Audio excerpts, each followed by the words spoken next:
প্রিয় দর্শক, আমন্ত্রণ আজ দুপুরে আপনাদের সঙ্গে আছি আমি নুহাত সাওম। সবাইকে শুভেচ্ছা জানিয়ে শুরু করছি আজ দুপুরের আজকের আয়োজন।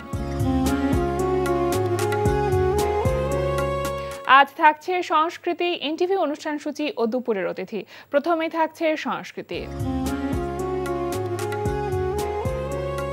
বাংলাদেশ শিল্পকলা একাডেমির স্টুডিও থিয়েটার হলে আগামীকাল সন্ধ্যা 7টায় মঞ্চায়িত হবে থিয়েটার আর্ট ইউনিটের 40তম প্রযোজনা বলয় নাটকের উদ্বোধনী মঞ্চায়ন। মোকাদ্দেম মোর্শেদ রচিত ও নির্দেশিত নাটক বলয়ের আলোক পরিকল্পনা করেছেন সুদীপ চক্রবর্তী ও আবহ পরিকল্পনা করেছেন সেলিম মাহবুব। ধানমন্ডি শিল্পাঙ্গন গ্যালারি ও ভূমি আর্ট গ্যালারির যৌথ আয়োজনে ভূমি আর্ট গ্যালারিতে অনুষ্ঠিত হচ্ছে শিল্পী আল আখি সরকারের দ্বিতীয় একক চিত্রকলা প্রদর্শনী শতবর্ষের ঢাকা। প্রদর্শনী চলবে 31 জানুয়ারি পর্যন্ত। লালমাটিয়ার কলাকেন্দ্রে অনুষ্ঠিত হচ্ছে লিটন সরকারের একক চিত্রকলা প্রদর্শনী পৌরাণিক মন কাগজে মিশ্র মাধ্যম। প্রতিদিন বেলা 4টা থেকে রাত 8টা এই সময় প্রদর্শনী চলবে 31 জানুয়ারি পর্যন্ত। এবার ইন্টারভিউ অনুষ্ঠান সূচি। এবার জানিয়ে দিচ্ছি ইন্টারভিউর আজ রাতের বিশেষ অনুষ্ঠানগুলির সময়সূচি। সন্ধ্যা 6টা 15 মিনিটে থাকছে বিশেষ টক শো সংলাপ প্রতিদিন।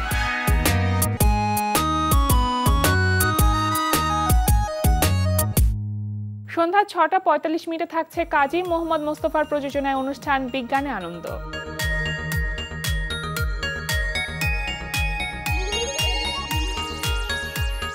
রাত 8টা 20 মিনিটে থাকছে আলামিন স্বপনের রচনায় তাইফুর জাহান আশিকের পরিচালনায় ধারাবাহিক নাটক ফাউল। না দুল্লা ভাই, আমরা ঠিক ভালো হলেই জানি আপনি ছোটখাটো বলদ হইতে পারেন না। আপনি অনেক বড় মাপের সুউচ্চ পর্যায়ের বলদ। কারণ কি জানেন, আপনি যদি সেই বলদ না হইতেন তাইলে নিজের বউ ঘরে থইয়া পরের মাইয়ের পিছনে যে দৌড়ান এই যে মানুষে জানতেন না। জবাকে জবা আমার প্রেমিকা, আপনার সাথে যদি আমার ছবি দেখে তাহলে আমার একদম মাইরা ফেলাইবো।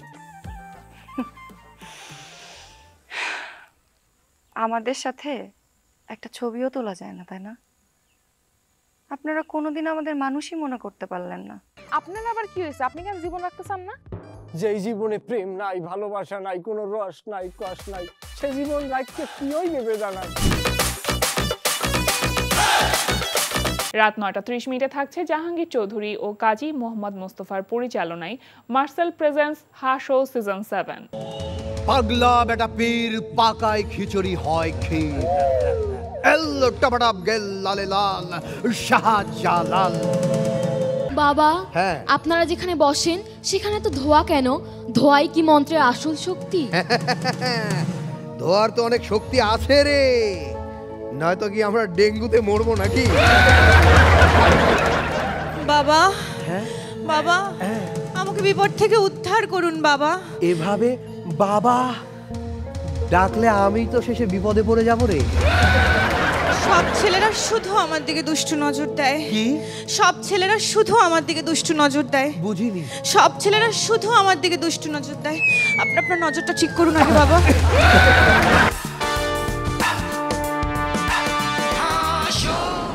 রাত 11টা 30 মিনিটের সরাসরি সম্প্রচার হবে সঙ্গীতানুষ্ঠান মিউজিক নাইট।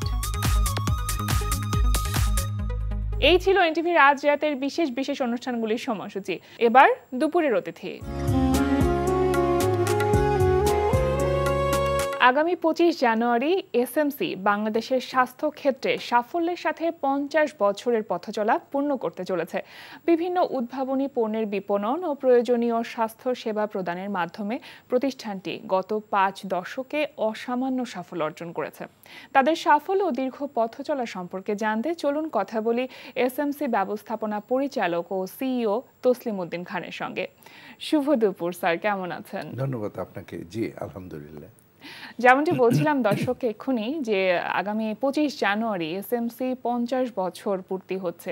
নিঃসন্দেহে এসএমসির জন্য এটা ভীষণ ভালো লাগা। শুরুতেই অভিবাদন জানাতে চাই এসএমসিকে এবং আপনাদের পুরো টিমটাকে, আসলে কারণ টিম ছাড়া তো এত বড় একটা সাফল্য অর্জন সম্ভব না।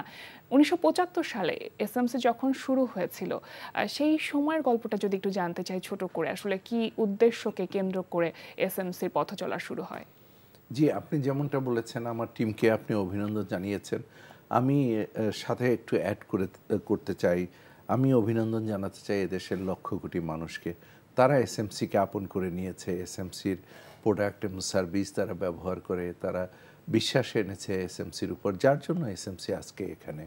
তো এই জন্য আমি ওনাদের কাছেও কৃতজ্ঞতা প্রকাশ করতে চাই, এদেশের জনসাধারণ কাছে। নিঃসন্দেহে আপনারা সবাই মিলে এসএমসিকে সহায়তা করেছেন, মিডিয়া সহায়তা করেছে, যার জন্য আজকে এসএমসি এখানে।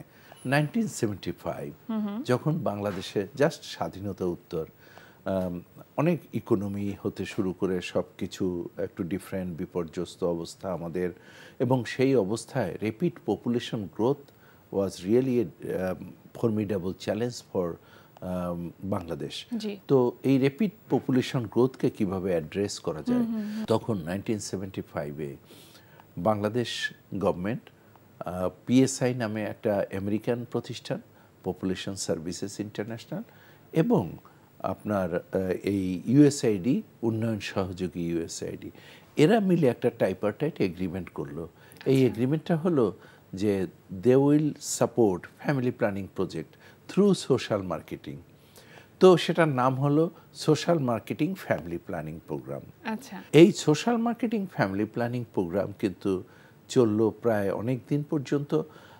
আপনার প্রায় 10 ইয়ার্স আফটার, আপনি 75-এ শুরু করলাম, 85-এ আমরা দেখলাম পিছনের দিকে তাকিয়ে যে অনেক আমরা প্রোগ্রেস করেছি।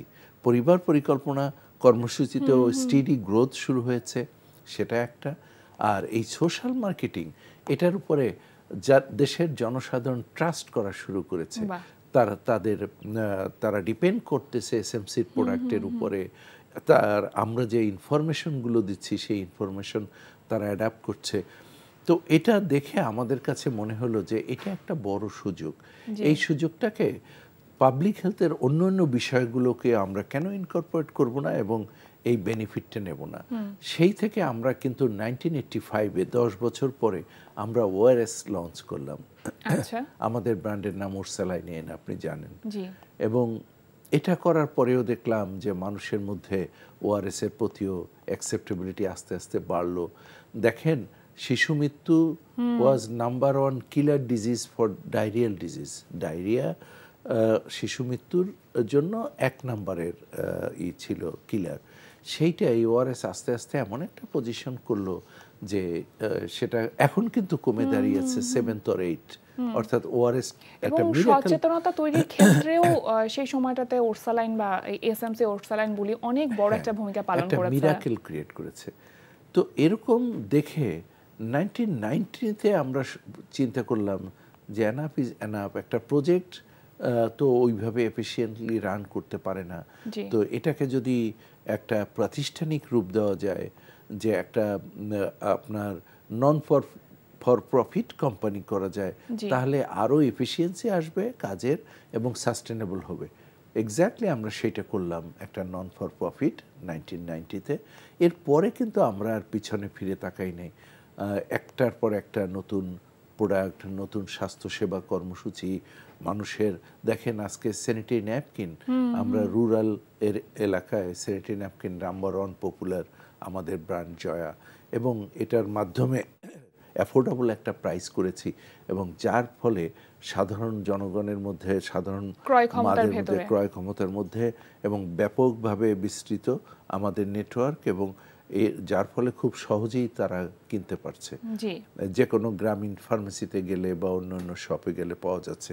তো এইভাবে একটার পর একটা প্রোডাক্ট আমরা সফলতা অর্জনের দিকে এগিয়ে যাওয়া, এবং আজকে এতগুলো বছর পর এই 5 দশক পরে সেই সাফল্য অর্জন করে আপনারা সেই সাফল্যটাকে আসলে সেলিব্রেট করছেন।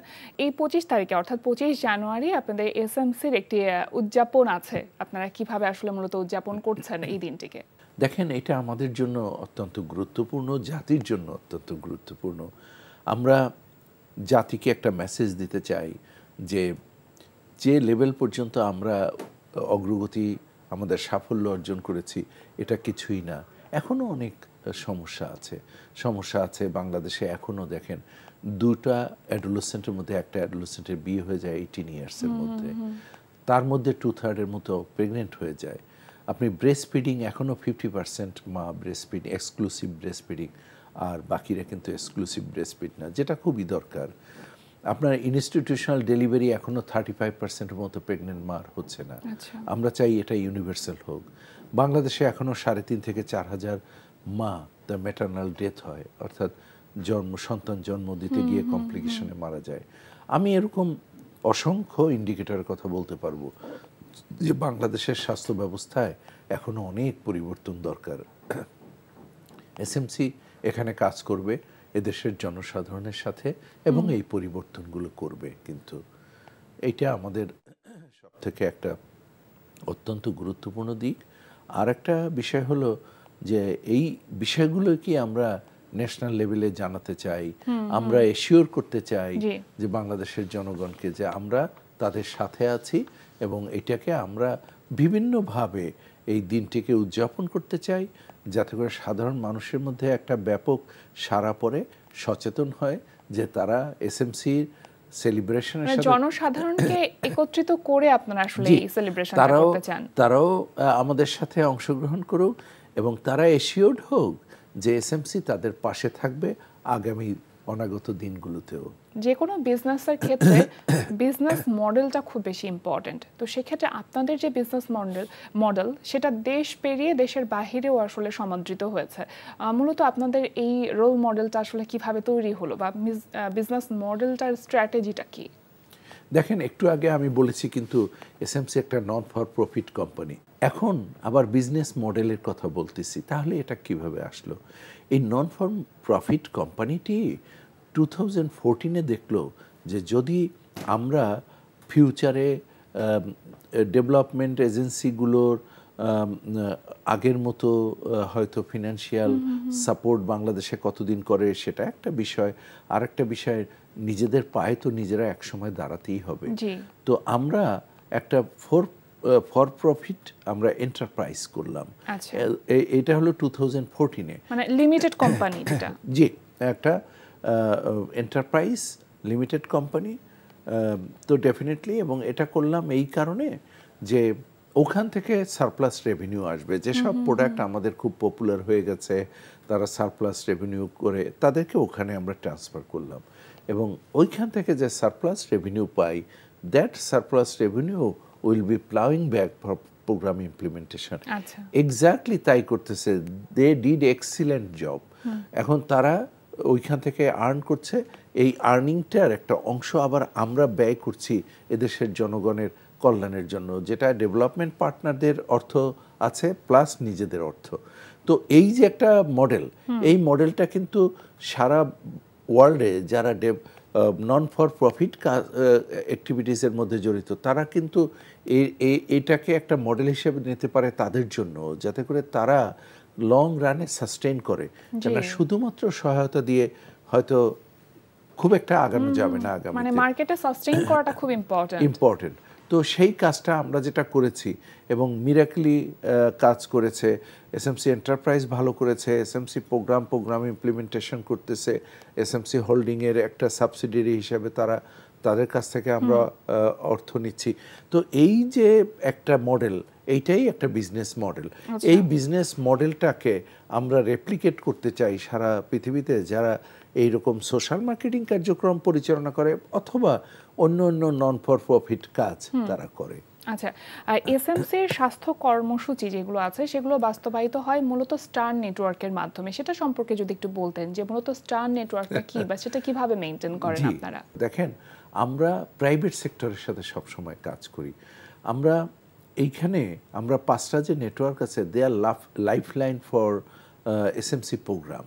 এখন তারা কিভাবে কাজ করে, আমি যদি প্রথমে ব্লু স্টারের কথা বলি, এটা একটা নন গ্রাজুয়েট মেডিকেল প্র্যাকটিশনার, অর্থাৎ তারা মিনিমাম 10th গ্রেড এডুকেশন আছে, তার একটা ফার্মেসি আছে, একটা চেম্বার আছে, এবং তার মিনিমাম 6 মান্থের ট্রেনিং আছে।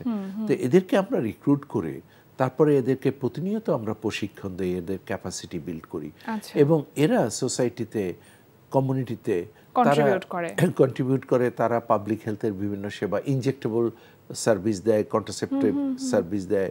কন্ট্রাসেপটিভ মানে একটা বিরাট অংশ তারা দেয় বাংলাদেশে। তারপরে তারা প্রেগনেন্সি কেয়ার সার্ভিস দিচ্ছে, তারা গ্রোথ মনিটরিং করে। এটা হলো শিশুরা 5 বছরের নিচে পর্যন্ত তাদের নিউট্রিশনের অভাব আছে কিনা দেখার জন্য দেখতে হয়, তাদের ওয়েট এবং তাদের যেটা হাইট যতটুকু হওয়ার কথা হচ্ছে কিনা এইটা মনিটরিং করে। এরকম অনেক কাজ করে। তো এইটা একটা নেটওয়ার্ক, এবং 13,000 বাংলাদেশে আমাদের এই নেটওয়ার্ক আছে। অর্থাৎ এমন কোনো ইউনিয়ন নাই যেখানে 2 জন বা 3 জন কিন্তু ব্লু স্টার নাই। খুবই পপুলার সাধারণ মানুষের কাছে। এরপরে যেটা গ্রিন স্টার, এই গ্রিন স্টার হলো যারা ফার্মেসি ওনার, এবং তারা অনেক সময় বিভিন্ন রকমের ওভার দ্য কাউন্টার কাউন্সিলিং করে। আমার জ্বর হয়েছে, কোন ট্যাবলেট খাবো, আমি কোন ডাক্তারের কাছে, কোন ডাক্তারের কাছে, প্রাইমারি কনসালটেশন অ্যাটলিস্ট। তো আমরা যে কাজটি করেছি, এদের ক্যাপাসিটি ডেভেলপ করেছি, একটা নেটওয়ার্ক করেছি, এটাকে আমরা বলি গ্রিন স্টার। এই গ্রিন স্টার নেটওয়ার্কের মাধ্যমে আমরা ইনজেক্টেবল ফলো আপ দেই, তারা নিউট্রিশন কাউন্সিলিং করে মানুষকে। তো এটাও কিন্তু একটা বিরাট কন্ট্রিবিউশন রাখতে। 5,500 ইটস এ বিগ নাম্বার। এরপর আছে pink star. Pink star is a network of gynaecologist. বাংলাদেশের সব প্রায় গাইনোকোলজিস্ট আমাদের সাথে কাজ করে, আমাদের ওই নেটওয়ার্কে ওনারা আছেন, এবং অত্যন্ত কোলাবোরেটিভ রিলেশনশিপ আমাদের সাথে। ওনারা আইওডি এবং ইমপ্ল্যান্ট সার্ভিসটা প্রাইভেট সেক্টরে শুরু করেছি ওনাদের মাধ্যমে।